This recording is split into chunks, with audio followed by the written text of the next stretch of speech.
Everyone, it's Richard Threlfall with this week's Impact Podcast. Well, it's a few weeks since you've heard from me, and a huge amount has happened in that time. It was 3 weeks ago, of course, that we publicly announced our global ESG strategy, which was a fantastic milestone, but it's only the starting point of all of the implementation that we now need to do. We're headlong into both setting up the governance structures and putting in place individuals and the products that we need in order to implement across the whole of the bandwidth of the strategy that we've announced. You will also already have seen a number of announcements that we've made. For example, the appointment of Bob Parr as the Chief Data Officer across ESG and Impact. We're going to continue to be making announcements of significant appointments in the team, including a tech and innovation leader, again, across ESG and Impact. You've seen the announcements, of course, of Mike Hayes and Jennifer Schulman to lead the Global Decarbonisation Hub and the Global ESG Advisory Hub, respectively, and Ugoran Meza coming in to lead the ESG Hub in EMA. One of the big areas of focus, as you know, is training. We have already set in motion with Cambridge University the way in which we're going to work with them to build out curriculum to drive training for all staff globally in terms of getting comfortable with what ESG is. But in the meantime, just to get cracking, we are going to follow the lead that's been shown by the UK firm, where they have run a wonderful couple of hours of introduction to ESG for all of the partners in the firm. We're hoping to replicate that in something like another 6 or 8 regions between now and the end of the calendar year. One of the things that we committed to when we made that announcement 3 weeks ago was that it wouldn't be a one-off, that unlike a number of other major consultants in the market who made grand announcements and then gone very quiet, KPMG wouldn't do that, and there would be a so-called drumbeat of announcements to follow. And I'm really delighted that we've been able to deliver on that. I hope you've all picked up on the Net Zero Readiness Index that was published a week later. It really is a most remarkable piece of thought leadership, perhaps one of the most far-reaching and impactful things that KPMG has ever done. Of course, there's no shortage of pieces of thought leadership out in the market which talk about the position of different countries in terms of their carbon emissions and the history.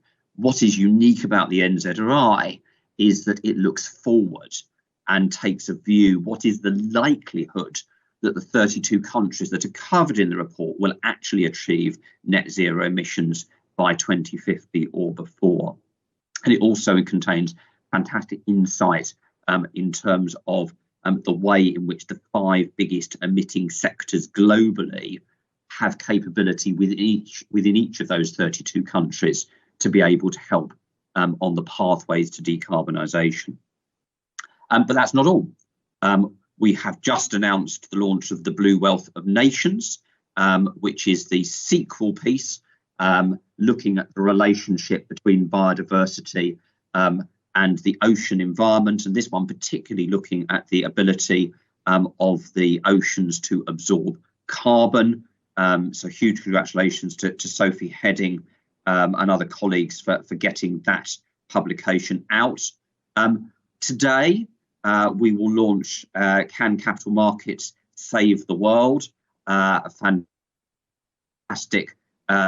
initiative that's been driven by colleagues out of the Cayman Islands. And then next week, there will be yet another impactful piece of thought leadership called Net Zero Commitments. Where's the plan? Really bringing attention to the fact that it's all very well for businesses to make announcements about net zero commitments, but what really matters is, where is the plan? What are organisations going to do in order to actually implement what they have committed to? And as if all that wasn't enough, as you know, we have been working really, really closely for more than a year now with the Prince of Wales Sustainable Markets Initiative. And next week we'll also see the launch of a publication which KPMG, led by Fernando Faria, has been heavily involved in around the way in which private sector investment can help drive projects, particularly in emerging economies. So that's called Mechanisms to Scale Private Sector Investment in Sustainable Projects. And of course, by the time that is published and the net zero commitments piece is published, we will be into COP26. Many colleagues, including particularly Simon Verley and Mike Hayes, will be representing KPMG in numerous events, both within the blue zone of COP26 and in the many discussions that are happening around the fringe. I'll be joining myself in the second week too, and we are intending to provide a regular communication to colleagues across the network every single day on the big announcements that are coming out of COP26. I think we all feel really strongly that it's tremendously important that COP26 is a success. Sadly, KPMG cannot solely be responsible for the outcome of the political negotiations, but we absolutely can do our bit in terms of driving the business conversation, and our expectation and our confidence is that COP will see some really significant further commitments made by businesses in terms of what they need to do, both in the area of decarbonisation, but more generally in terms of their ESG impact. So it's all hugely exciting period, both for KPMG and those of us that are within the impact and sustainability networks. But I think it's a hugely exciting period now for the whole of the organisation, and looking forward very much to being able to bring you some wrap-up views from COP26 when it closes in a couple of weeks' time. So that's all from me for now.